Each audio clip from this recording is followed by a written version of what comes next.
Hello and welcome to Learn Data. It's great to have you on this channel. I'm Nilesh, and in this video, we'll jump into Jupyter Notebook to do the actual implementation of Kernel Ridge Regression. Before we do that, we'll also look at how we can create different types of kernels manually as well as using the inbuilt functions in Scikit-learn. So we'll create the kernel for kernel, which is just a matrix by using a linear method, polynomial, RBF, Sigmoid, and also a custom method. So you can specify your own function as that will do a job of kernelization.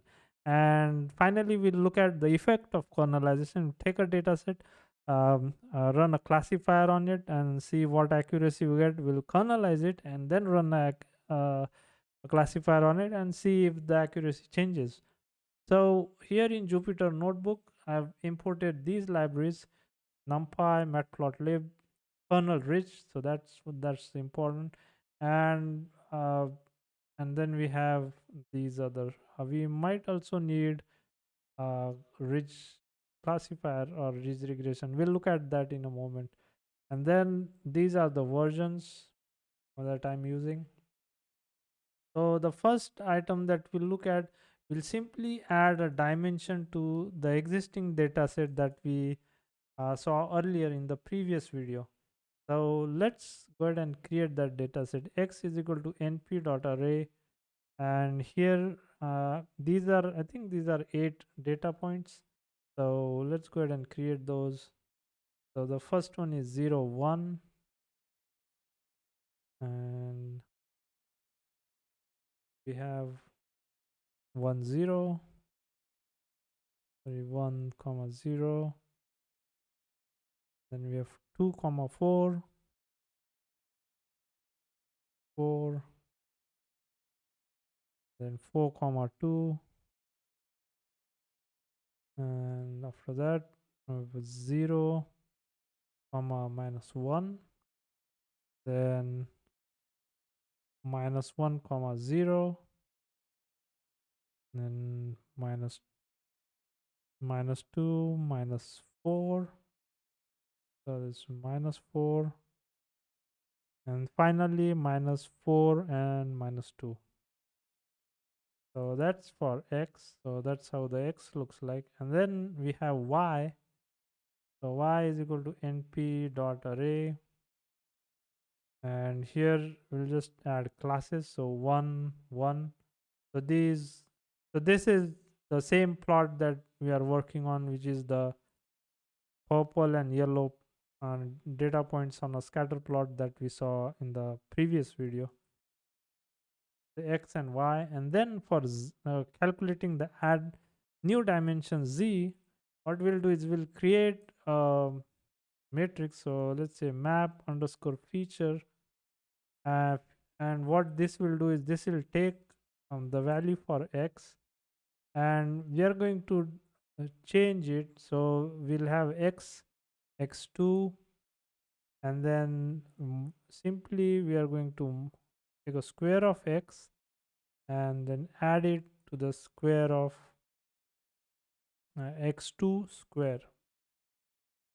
So that's the simplest operation we'll do on the input x that comes in. So the new data point that will be created will be uh, x comma 0. So the first column, going to create a tuple of that, and then you have x, that's the second column. So those are the original ones, and then we are going to add a new dimension. So that's going to be x, that's for 0. We take a square of that and then add that to x 1 and take a square of that. So this should not be curly braces. Okay, and then we'll transpose that, and finally, sorry, before we do any of that, we need to convert it to an array. So let's add np.array and transpose that, the capital T, and then return new. Now if we call z is equal to map underscore features x and look at z map without a s, so that's what we get 1 2 3. And if you look at the z dot shape, we have 8 rows, and we can look at y dot shape and we have 8 items in there. So that's how we have added a new dimension to our existing set of data. Now if we try to plot this, how to visualize the data points, how they change, how they move along the z-axis, that is a nice plot that we can see. This is the same plot that we saw in the previous video. plt.figure fig size is equal to 8 by 4. Then here we'll create subplot. So ax is equal to fig dot add underscore subplot position 1 to 1, so row 1. Then ax dot scatter x, and then this is 0, so the first column x, and then this is the second column, and the color we'll put a y. The map is equal to viridis verdis s is equal to 200, so that's the first one. And we can put a plt dot show here. So that's our first plot, and then I'm not working on the labels here. We'll skip the labeling part, just showing a crude plot. So scatter, and here we have x is equal to fig dot add underscore subplot, and the position this is comma 2 comma 2, and this is projection is equal to 3D. Now we can create the plot x dot scatter 3D, and within this now we can use the z that we created. So column 0, and then z column 1, then z column 2, and then c is equal to y, and then c map is equal to viridis. I hope I'm pronouncing that correctly. And then we can plot the hyperplane. So a figure has no attribute add. That's true, because this should be a subplot. So those are the two subplots. Now let's go ahead and add the hyperplane that separates these two. So this is without any classification. I'm just manually drawing that on the 3D plot. -4 4 10 y is equal to np dot linear space -4 -4 10 again, should be a parenthesis there, and then x comma y, we're creating a mesh grid. np dot mesh grid, this is xx comma yy, and then use that to get the z is equal to np dot zeros, and this is a tuple of 10 by 10, and just add a value of 10 to that. Now if you plot that, ax dot plot underscore surface capital X comma capital Y comma capital Z, alpha is equal to, let's set it to 0.25, and when we run this, we should have seen the, okay, so I need that to be -4 comma 4 and not -4. So here we can see that that's the hyperplane that we can now visualize, that we saw in the previous video by uh, adding that higher dimension, we see that we can separate those. Now let's look at how we can create different types of kernels manually and see how they compare with the functions that are inbuilt within scikit-learn. So the very first one is linear kernel.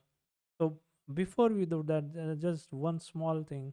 We can compare the fit from the X, the matrix that we had from for the feature matrix X versus Z, which is the transform matrix that we created after adding the dimensions.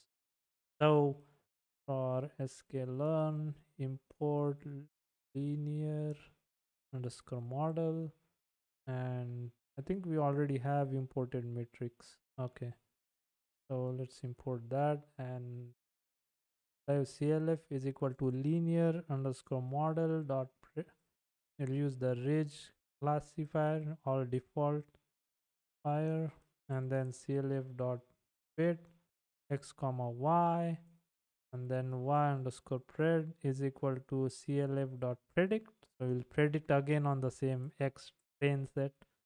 Accuracy is equal to matrix dot accuracy underscore score, and here we use the y versus, we don't have the y test, so we'll just simply use y versus y pred and see what the accuracy looks like. So it's 0.5 accuracy, so pretty low, and we would expect that because anyway we draw that line, it's not going to separate those.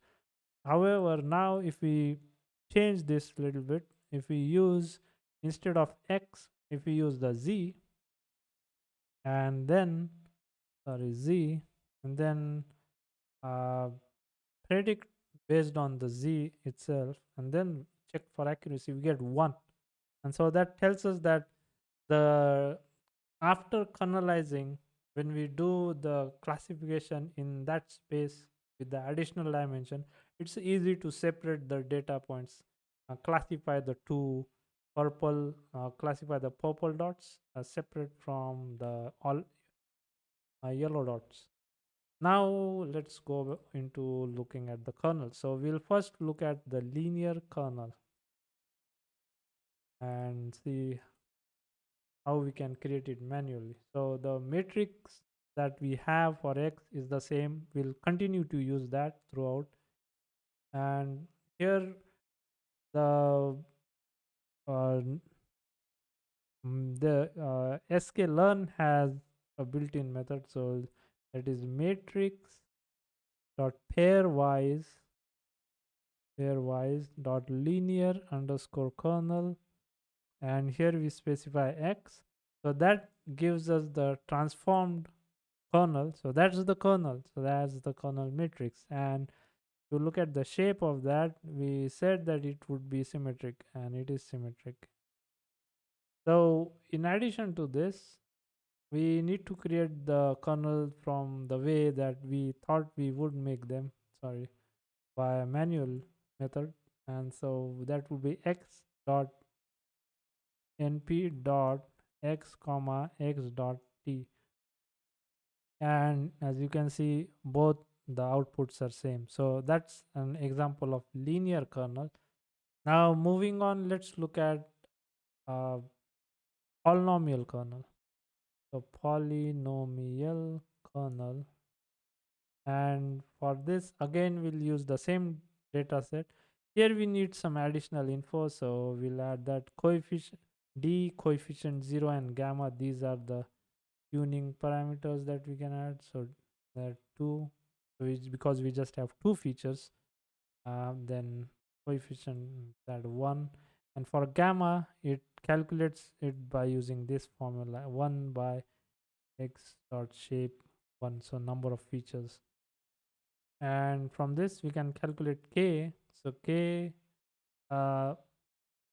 for the, if you remember from previous video, the formula that we had for the polynomial kernel, it was gamma into n into dot product of x and x transpose. So we'll do that, gamma into np dot dot, and this is x comma x transpose, and to this we need to add the value of r, and so that's coefficient 0, and then raise this to the power d, which is dimensions. And so we can now print this, or before we print, we why not print this, the kernel manually calculated, or we can just say calculated, and that's k, so that's okay, np dot, oh, that's because I forgot the equal sign. So that's what we get. And if you use the matrix pairwise operator, so matrix dot pairwise dot polynomial underscore kernel, and then x comma degree is equal to d, coefficient 0 is equal to coefficient 0, gamma is equal to gamma, and run this. So that's the kernel that is calculated by scikit-learn. So you can see both these should match. So if I put this to, let's say, sk, sk, and then we can take a difference. So k minus sk, and then take a sum of those, and that's 0. So that's an example of creating a polynomial kernel using this method. And then next we have a rbf, so that is the radial basis function, and for that we have rbf kernel, and let's that, yep. So okay, now for this again we'll use the same method. uh, we create the gamma again, so gamma is 1.0 divided by x dot shape, and then if k is equal to this is raised to power and the exponential part, so np, and then we have minus gamma into, and then we have the term for the x and x transpose. So here the trick is, when we are using x transpose in this way, we want to use the new axis, we want to add a dimension to the part of transposed x. So to do that, what we'll do is do x minus x, and here we'll add np dot new axis, and then we are going to do the square of this axis is equal to -1. And now if we round this, so let's see, dot round 3 decimal places, get the value of k. So that's what we get. And if we use the pairwise method, so matrix dot pairwise dot rbf underscore kernel x comma gamma is equal to gamma. Okay. Okay. So we need to suppress this scientific output. So np dot set underscore print options suppress is equal to true, and we get this. Still this is not what, okay, so this maybe we need to, so sk is equal to this dot round to 3 decimal places, then we print the sk. Okay, so that's the same matrix we have. So sum and try sum k minus sk 0. So that's an implementation of radial basis kernel. This is from scratch in this line, and this is using the pairwise matrix library from Scikit-learn. Next, let's look at the Sigmoid kernel. So that uses tanh Sigmoid kernel, and for this again we have the same gamma and coefficient zeros. Gamma is equal to, this is 1, then we have 1.0 divided by x dot shape 1, and then we'll calculate the k. So np dot tan h, then we have gamma multiplied by the dot product of x transpose. So np dot x dot t, and then we'll add the coefficient 0 to this. So that's our k right there.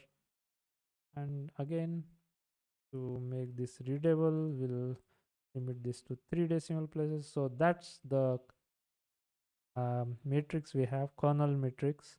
And we'll create the same thing using the matrix dot pairwise method. So pairwise dot sigmoid underscore kernel. And there are several other kernels in scikit-learn, so you could try and see how they look as well. Gamma is equal to gamma, and when we run sk, and again we need to round this to 3 decimal places. Okay, so finally, just to check, we can look at k minus sk, and those are 0. So that's the implementation of Sigmoid kernel in scikit-learn. And finally, we'll look at how we can use custom kernels. So if you are in a situation where the data set that you have requires a kernel that is custom made, uh, then there's also provision that we can use a custom kernel. And for that, I'm going to again initialize this COEF 0 gamma is equal to, probably don't need this for this, so why not omit that. So we'll create a custom kernel, and this takes in a value of x and returns. So for the sake of this video, the custom kernel is simply going to be a linear kernel. I'm going to add the np dot x comma x transpose in there, and let's say that's our custom kernel, and that's ready there. And now we want to use that. So k is equal to custom kernel x, and so that gives us the value of the kernel. Okay, custom kernel, so that gives us the value of the kernel. Now we can, let's go ahead.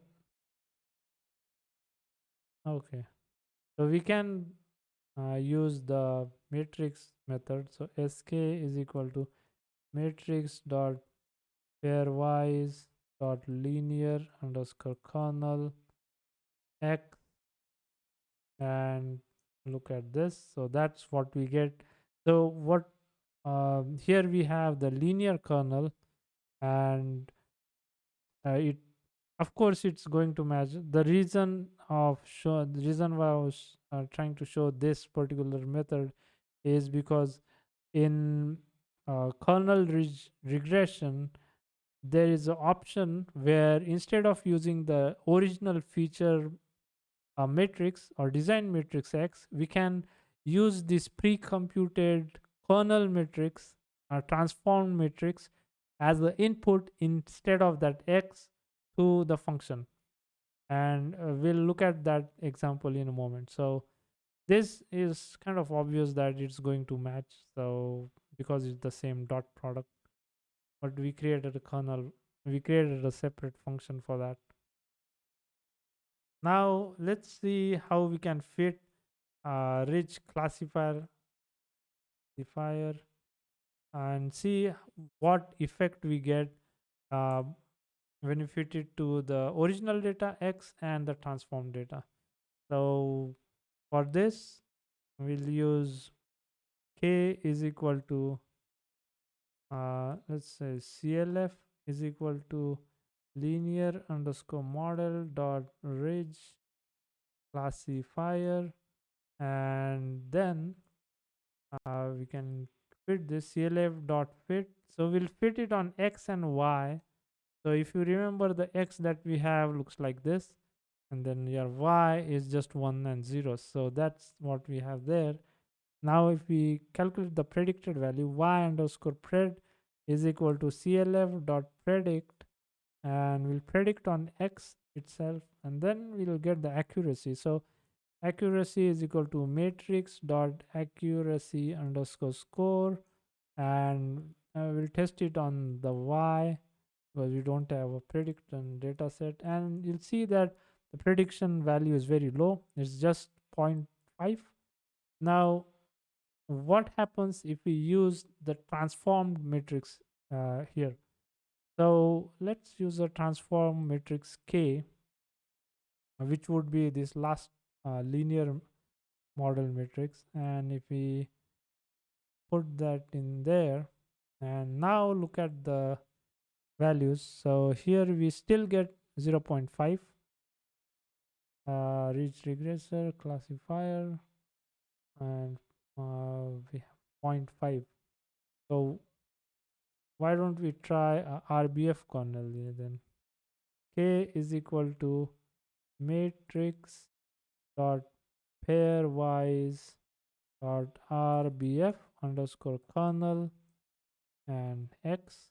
Now if we use that value of k, we see that we get a classification score that is perfect. So all the data points were correctly classified when we use the transformed matrix. Now that was for classification. Finally, we come at Kernel Ridge Regression. Wait, we are doing this for Kernel Ridge Regression.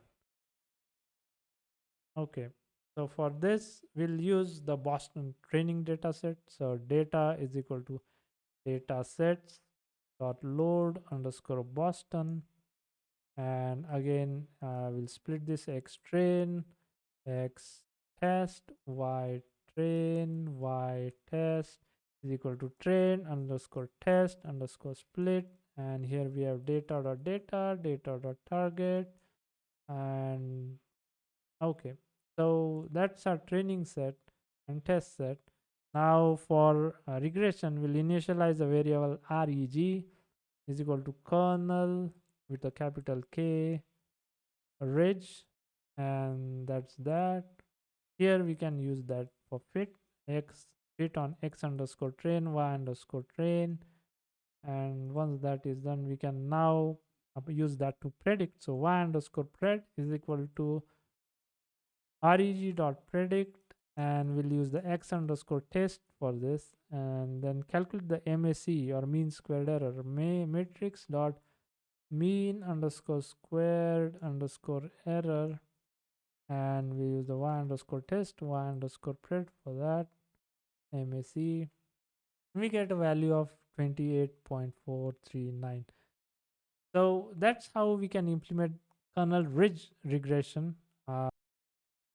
We can also use a pre-computed kernel.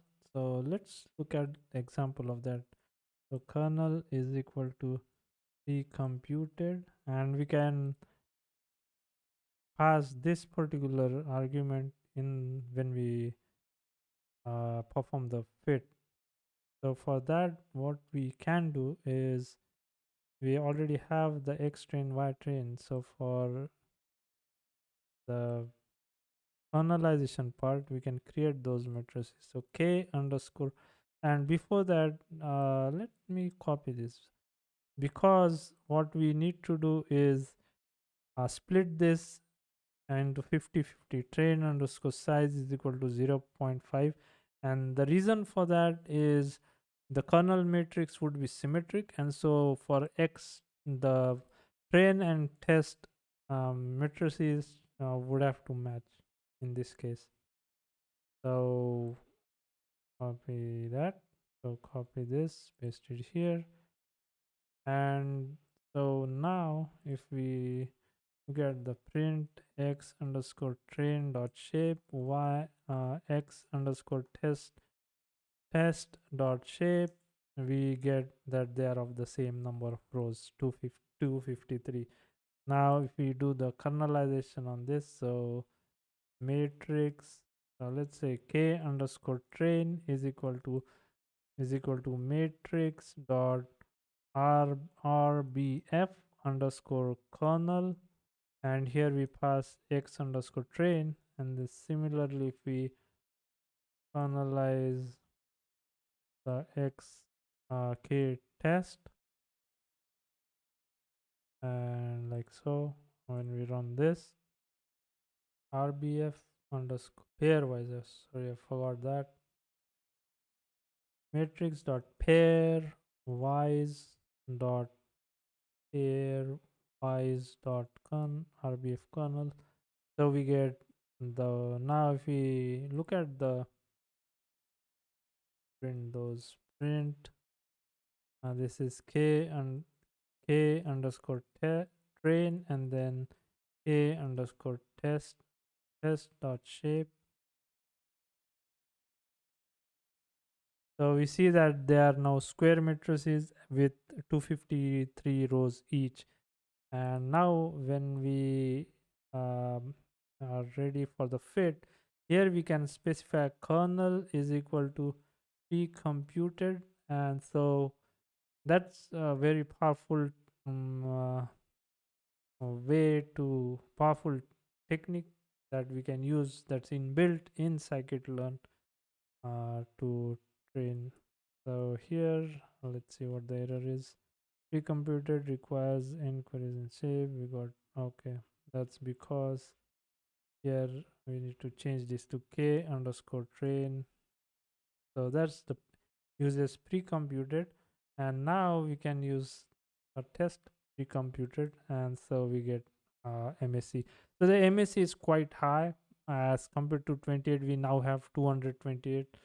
So the reason, one of the reasons for that may be because the training set that we had is also substantially uh, has less number of rows as compared to what we had earlier. So this is a 50-50 split, and we have more number of data points in the test set. But I'm sure if this is optimized, then the MSE error could go down. So that was it for this video. I hope in this video you got an intuition about how to write the code for the kernels, linear, polynomial, RBF, and Sigmoid from scratch, as well as how to create those kernel matrices by using the pairwise functions in scikit-learn as well. And finally, we also looked at how to see the effect of this kernelization on a very small matrix, where if we kernelize, we get a classification accuracy of 1, and if we do not kernelize, then we get an accuracy of 0.5. And finally, we looked at uh, kind of a facility, let's say, or a method inbuilt in scikit-learn where we can use a pre-computed kernel matrix or a gram matrix k that can be input it into the function for fit, instead of using the actual design matrix or feature matrix. I hope if you have any comments or suggestions, please let me know in the comment section below. I hope to see you all in the next video. Please like, share, and subscribe. Thank you.